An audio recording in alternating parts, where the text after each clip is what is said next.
चलो यार आज बात करते हैं रामायण के एपिसोड नंबर 116 की। यस फ्रेंड्स, अब मंदोदरी यानी रावण की पत्नी जब अपनी दासियों से सुझाव मांगती है कि मुझे अपना सुहाग बचाने के लिए क्या करना चाहिए, तो उसकी दासियां कहती है कि तुम्हें अपने पिता से बात करनी चाहिए और अपने पिता से आपके पति रावण को ये कहलवाना चाहिए कि तुम सीता को वापस लौटा दो। यस फ्रेंड्स, तो उसके बाद मंदोदरी अपने पिता के पास जाकर सारी बात उनको बतलाती है और अपने पिता से कहती है कि मेरे पति रावण को अनीति की इस राह पर चलने से रोको। यस फ्रेंड्स, मंदोदरी के पिता कहते हैं कि ये तो दानव समाज की परंपरा है, तुम मत घबराओ, तुम्हारे पति को कुछ नहीं होगा।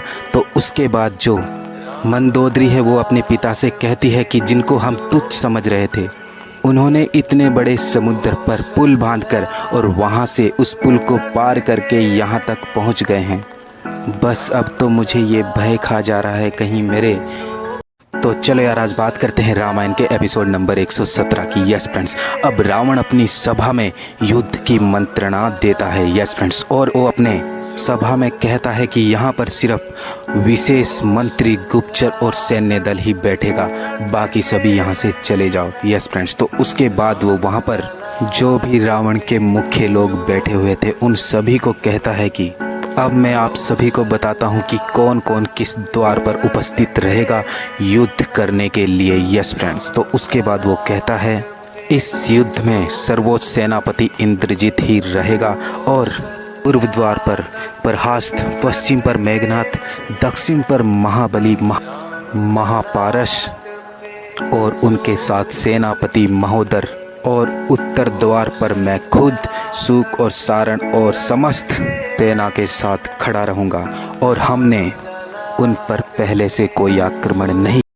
तो चलो यार आज बात करते हैं रामायण के एपिसोड नंबर 118 की। यस फ्रेंड्स, अब विभीषण श्री राम के पास जाकर कहता है कि हमारे मंत्री ने अनल, पनल, संपाति और पर्वती ने ये खबर लाई है कि रावण ने युद्ध की मंत्रणा दे दी है और युद्ध के लिए बिल्कुल तैयार है। यस फ्रेंड्स, तो श्री राम कहते हैं कि उन्होंने किस तरह से युद्ध की तैयारी की है, क्या तुम थोड़ा बहुत बता सकते हो। तो उसके बाद विभीषण कहते हैं कि उन्होंने पूर्व में प्रहस्त, पश्चिम में मेघनाथ, दक्षिण में महाबली महापारस और उत्तर में खुद रावण अपनी सेना को लेकर खड़ा है और युद्ध के लिए बिल्कुल तैयार है।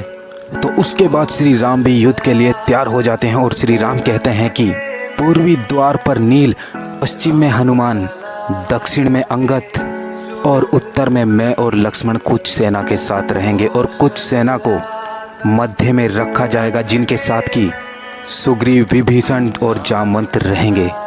तो उसके बाद क्या होता है ये तो चलो यार आज बात करते हैं रामायण के एपिसोड नंबर 119 की। यस फ्रेंड्स, अब दोनों तरफ जब युद्ध की पूरी तैयारियां हो जाती है, यानी कि रावण भी युद्ध के लिए अपनी सेना लेकर पूरी तरह से तैयार होता है और अपने सभी द्वारों पर अपनी सेनाओं को खड़ा कर उनको यानी कि सभी द्वारों को बंद करवा देता है। तो बस वो श्री राम की ओर से आक्रमण के लिए तैयार रहता है कि कब वो हमारे पर आक्रमण करें। और दूसरी ओर श्री राम भी अपनी बहुत ही विशाल सेना लेकर जब युद्ध के लिए तैयार हो जाते हैं और युद्ध के लिए आगे बढ़ते हैं, तो श्री राम के दिमाग में एक विचार आता है और वो कहते हैं क्यों ना हम युद्ध से पहले रावण को एक मौका और दे दें। तो श्री राम बाली से ये बात करता है कि क्यों ना हम किसी को दूत बनाकर वहाँ पर भेजें और उनको एक मौका और दे दें। यस फ्रेंड्स, तो उसके बाद क्या होता है ये जानने के लिए मेरा नेक्स्ट एपिसोड तो चलो यार आज बात करते हैं रामायण के एपिसोड नंबर 120 की। यस फ्रेंड्स, अब जब श्री राम ये कह रहे होते हैं कि क्यों ना हम किसी को दूत बनाकर रावण के पास भेजें और उसको एक मौका और देने की कोशिश करें कि सीता को सम्मान सहित वापस लौटाकर मेरी शरण में आकर मुझसे क्षमा मांग लो।